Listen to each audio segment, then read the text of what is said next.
Hey, y'all.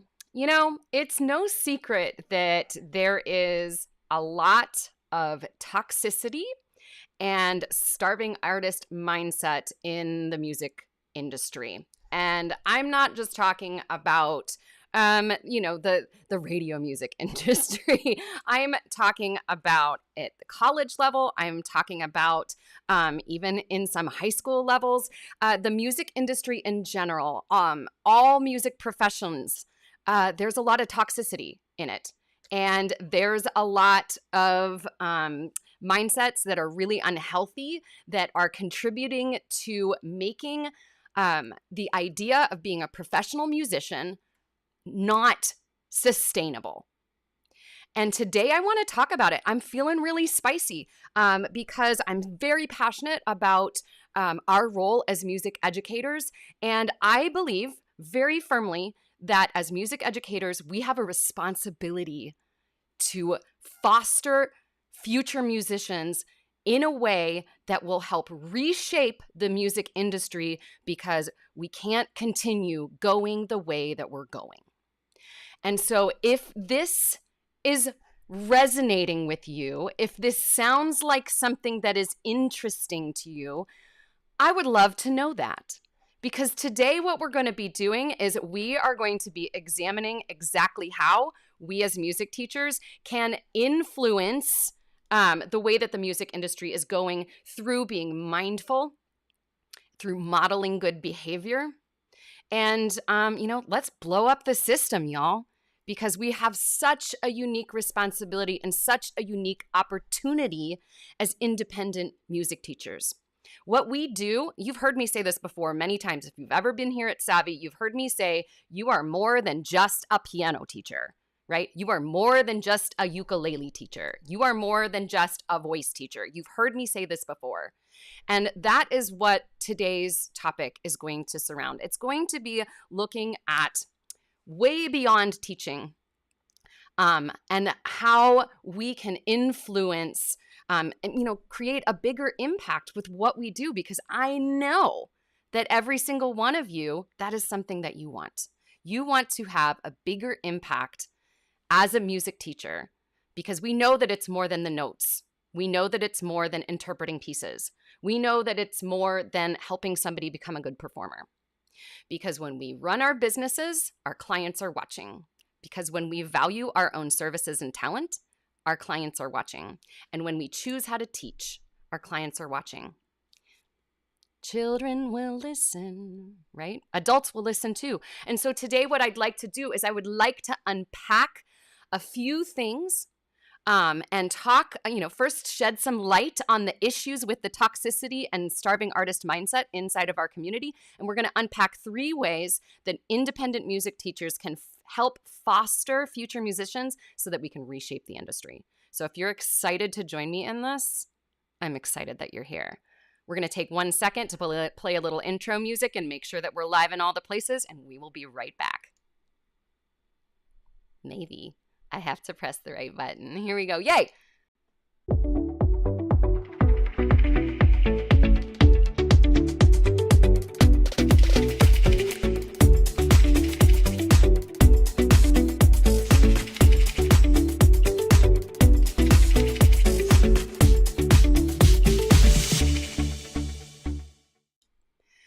Welcome to the broadcast, everyone. I believe that we are live in all the places, so we are ready to roll.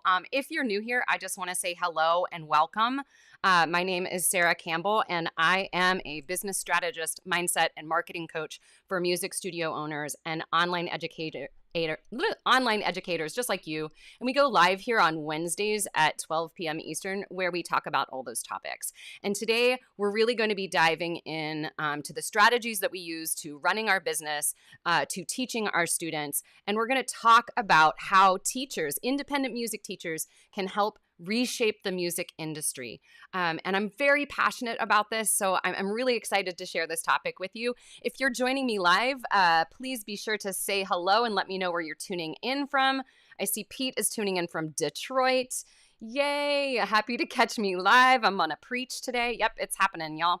If you're joining me on YouTube, Instagram, Facebook, say hello. Let me know that you're here. Give me, go ahead and hit that heart button, hit that thumbs up button with this video. Let's get this rolling. If you have artist or musician friends that you think could benefit from this conversation, please invite them to join us because I'm really excited about this. We're going to unpack this topic a little bit, but before we do that, I want to remind everyone who's here, if you're watching on YouTube, please be sure to subscribe.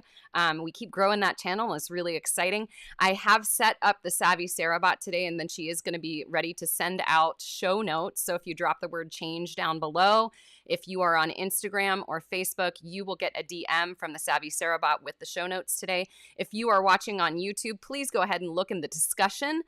There's a pinned post there where you can click a link to get a hold of the show notes, and there will also be a link inside of the description of this video. So let's get to this. We're going to unpack the issue today. Are you ready? Okay. So why did I choose this topic? Well, one of the things that I've learned over the years in my 8 some years of being a coach for music teachers is there is this overall desire to create a larger impact. And in order to do that, I wanted to examine some of the ways that we can create an impact and some of the ways that we have this responsibility to really foster change in the music industry. And I realized that, I'm going to say this from the top, I realized that a lot of music students, right, these students who are coming to you for piano lessons, voice lessons, that they will not choose to go into the music profession. And if I'm really honest, I actively encourage most people not to go into music professions. I only say yes when I know that somebody has what it takes to survive in the industry. That is a whole nother conversation. But I realize that most people will not go into the profession, but those who do, right? Those who do, whether they are trying to make it as a gigging musician, whether they are trying to break into, commercial performances, or if they're, trying to get on Broadway, or if they're trying to become a teacher, etc.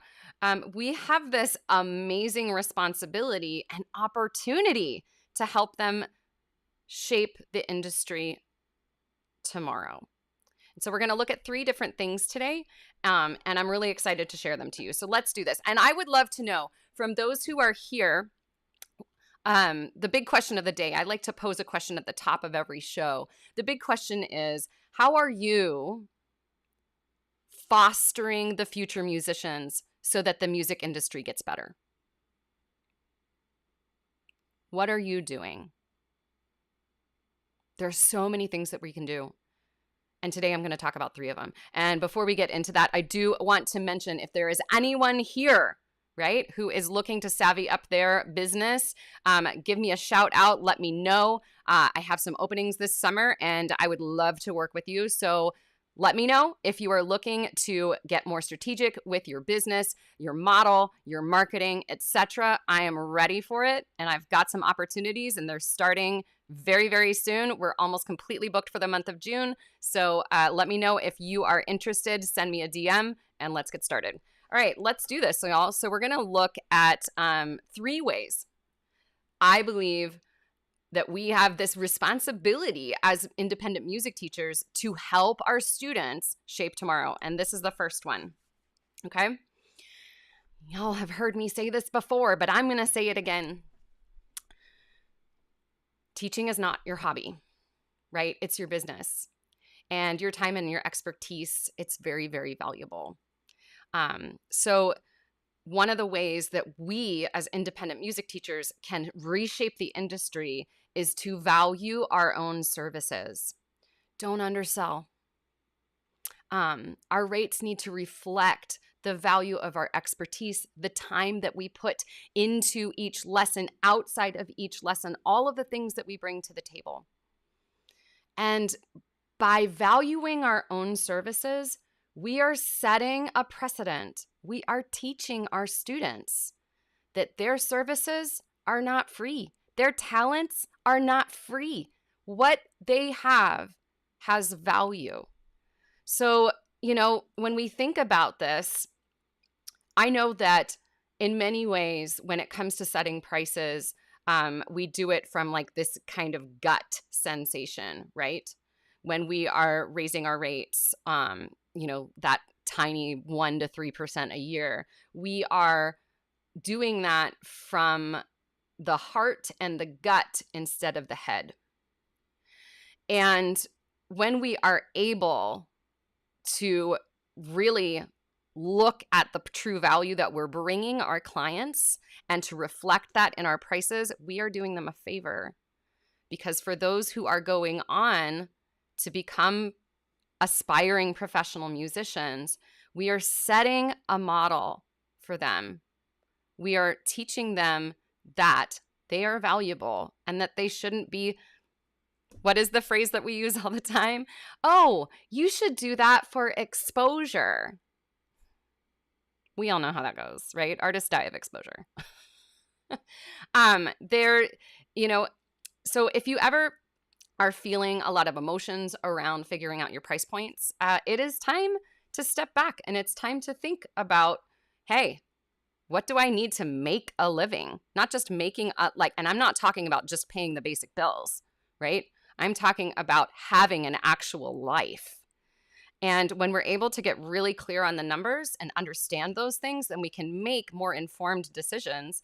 And that is just such an important thing to do for our clients, right? So when we can take the emotions out of it and come from the head and think about what we are modeling as instructors, that's really, really important. I see some great comments here. So we're going to pause for a second. We're going to bring some of those up on the screen. If this is inspiring you, please let me know. I'd love to know. All right, let's look here. Okay, so the question that we posed at the top of the show was, what are you doing to influence your students and to foster future musicians? And here's a great example from YouTube. Motif Music Studio says, I'm trying to lead by example, encourage future musicians to define their values, take creative risks, and know their worth. That's beautiful. Deb says she challenges her students to listen and learn to play many genres of music. I love it. And yeah, exactly. Like, so much happens beyond those lesson moments. It's so true. It's so true. Okay, so our first point, right, was to value our services, because when we're not valuing our services, we are, in fact, contributing to that starving artist mentality. And we are teaching our clients that there's talent and their value and all the hard work that they've put into things, it only amounts to this much money. And that's not true. The second thing that we can do here, right, is to model healthy boundaries. Some of the major issues that I see, and I think all of us see this, so if you see this too, let me know. One of the major issues that we see in our industry is a lack of boundary setting. And that results in a lot of music teachers, and I've been one of them. So this is not me pointing fingers like at all, right? There is no shame in this. We have a lot of music teachers who are completely and totally exhausted, right? People who, out of necessity, because the pricing is not what it needs to be, out of necessity, they are working crazy hours from like 2 to 9 with like 0 breaks in it. And barely being able to pay the bills at the end of the week, right? And so in modeling healthy boundaries, like number 1 and number 2 are going to come together, right? So to express this a little bit more, not only are we modeling boundaries in terms of our time, but also in terms of our energy. And there's so many different ways to model those boundaries. So we know that everyone needs downtime, right? And I'm not just talking about like, oh my gosh, if you have this crazy schedule that goes from 2 to 9, hey, let's have a conversation and figure out how to get you out of that. But I'm talking about downtime outside of teaching time, because if you are wearing all of the hats, the marketing, the admin, etc., right, then there can be this like creep that starts to happen. And we find ourselves working really, really hard during hours where you shouldn't be working, right? Even spending emotional energy on like a text that you might get from a client or an email that you might get from a client that you happen to open at 9 p.m., right? So in modeling healthy boundaries, I think one of the things that we can do that's really, really helpful for our clients is to show them how to create and keep intact a teaching schedule and a business schedule that will value your personal life and your well-being. And I have seen some amazing examples of this in clients that I've worked with. These massive changes that can occur when we start to set office hours, whether that's like through email responders or through having some type of a text message that is like a cut and paste when somebody sends you something at 9 p.m. on a Friday and you don't want to have to deal with that. And you can say, hey, I see your text. I'm just letting you know we are out of the office until Monday and I will get back to you then. How beautiful, right? Setting boundaries isn't about being difficult. It's not about being a bad business owner. It's about maintaining balance, right? And that is crucial for sustaining a music career. These people that are going into professional gigging careers, or if they are going into wanting to become a teacher, being able to set boundaries is something that's going to be very important to them, especially if they are teaching at a high school level or if they are planning to teach at a collegiate level. Let's be real, man. The way that they have those jobs set up, it's not sustainable. It's insane. It's absolutely insane. And it's why so many music teachers are leaving in droves, and we are having a hard time finding people to teach those positions. I love this. Thank you, Elizabeth. If this is resonating with you, let me know. I see Elizabeth is saying her takeaway is reinforcement, don't cave to weekend requests and stand by summer policy. I love it. And yes, and like it is so very necessary in the model of the past is not working. I completely agree. The model of the past is not working. And sadly, for many people who are in those industries, right, they feel like they can do nothing to change them. However, we have an opportunity to start modeling better behavior for our clients so that when they leave our studio, they understand, right? They have this idea that you've set the bar, right? You've set the bar and you've taught them to value their services and their time and their energy and to create good boundaries so that they're not running themselves ragged. What a great opportunity. And what a great thing to do for ourselves. Okay, let's get to the third point here today. The third point, it got all messed up on the screen. Let's fix it. Okay, the third point, I don't need to tell you how to do this, but I wanted to include it in today's conversation. The third point is to be an awesome teacher. Now let's describe what I mean by this. So when we're looking at the problems in our industry, and I'm thinking in our industry, this is more, and I might be wrong, so I'd love to know your opinion on this. In my mind, I'm seeing an issue in a lot of, like, let's say opera companies, definitely in like the popular music industry, a lot of issues with these guru teachers who are out there that teach in a way where everything they do is right, and that the student is just there for them to mold them. And I don't know about you, but that bothers me. That bothers me a lot because it creates a very toxic power imbalance. And that can result in all kinds of, let's be honest, trauma. How many of you, and you don't have to raise your hand here if it feels too vulnerable, how many of you have worked with a teacher who left you feeling shattered? Right? Or do you know people who have been in that position? So, in our independent music studios, I already know that every single one of you who is here watching me today, like, you're an amazing teacher. I say it at the end of every single broadcast because I believe it and I know it's true. In order to break this industry of this very toxic old school guru teacher model that tends to be towards the top of our industry, we need to model good teaching relationships. And what does that look like? In my case, I try to remind myself all the time, Sara, you're not a lecturer. You want to be a collaborator, right? I want to listen as much as I instruct, if not more. Because this helps my clients know what a good teaching relationship looks like, to know what a good professional relationship looks like, to know what a good leader looks like. And that is going to set the bar in what they should expect in future careers. So this idea that what you are, like as you are an amazing teacher, that is such a powerful thing. It is such an amazing tool to use. And so, in kind of wrapping up this discussion, I'd love to issue a challenge. Y'all ready for a challenge here?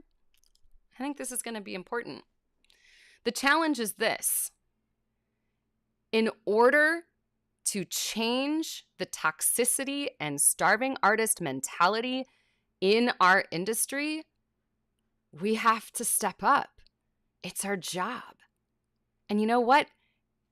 What we choose to do in stepping up and fostering these future musicians, not only is it going to help reshape the music industry, but it's something that can reshape your life and your business so that you actually have a business that you not only love, but a business that sustains you and allows you to have a life, because that's why we have jobs. It's not just about having a hobby. It's about running a business. And so when we can teach our clients that this is a business and a healthy business at that one, magic happens. It's so good. All right, y'all, let's do our rapid recap here. If you have any comments that you'd like to share with me, please drop them down below. I would love to hear what you have to say about this. Remember, the big question of the day is, what are you doing to foster future musicians so that we can change the toxicity inside of the music industry, whether it's popular, recording artists, or it's Broadway, or it's the classical music industry, or it's higher ed, or it's high school music. What can we do to change it? I would love for you to share what you are currently doing, because let's keep this conversation rolling. And I want to put something together here. I'm thinking this is going to be an awesome blog post. So I would love to know your contributions to this. All right, we're going to get into our rapid recap. Here we go. And are we ready? Yes. Here we go. As independent music teachers, we have a unique responsibility and opportunity to help reshape the music industry so that we can destroy the toxic models that are out there and really create an industry that allows professional musicians and teachers to thrive and survive in a healthy way. So here are 3 things that you can do as an independent music teacher in fostering future musicians. The first thing is this: value your services. Teaching is not a hobby, it's a business, and your time and your expertise have an immense amount of value. Our pricing needs to reflect that. We can't price from the gut or the heart. It's got to come from the head. And those other 2 things might be tied in, but if we get rid of this part, the pricing is not going to be what it needs to be. So make sure that your rates reflect the time and energy and everything that goes into your teaching, and also support not just a good lifestyle in that you're paying your bills, but you are actually living a life that you love. So in doing that, we are sharing our wisdom with our students and teaching them that their talent is not free. Number 2, having modeled boundaries that are healthy, right? We need to have boundaries in order to have downtime, because everyone needs downtime, including your students. So when we can show them that we can stick to our teaching hours and create good, healthy boundaries in terms of the energy that we output in our business, That is really important because that is teaching them to set their own boundaries so that they can have sustainable music careers. Whether they are a recording artist or they are a high school music teacher, they need to learn to set boundaries, and we are great models for that. Number 3 is, and I know you know how to do this, be an awesome teacher, right? Because if we want to break this toxic old school guru model that is still hanging on in a lot of our industries, we need to lean in to being collaborators, not just lecturers. We need to lean in to listening more than we speak. And this is going to help our students by teaching them that this is a healthy relationship. This is how a good teaching relationship should look. And it's going to set the bar for the kind of professional relationships that they are going to have in the future. All right, if this resonated with you and you want to learn more about this topic, if you drop the word change down below, the Savvy Sara bot will reach out to you. And I invite you to join us in this journey, right? We've got so much to learn. We've got so much to give, and we can do so many things to help shape the industry of tomorrow. If you are looking for a way to savvy up your business and this resonates with you and you want to talk about pricing, you want to talk about boundaries and creating a business that is sustainable and enjoyable, hit me up because that is what I do. And I would love to help you. All right, all, that is it for today. Thank you so much for being here.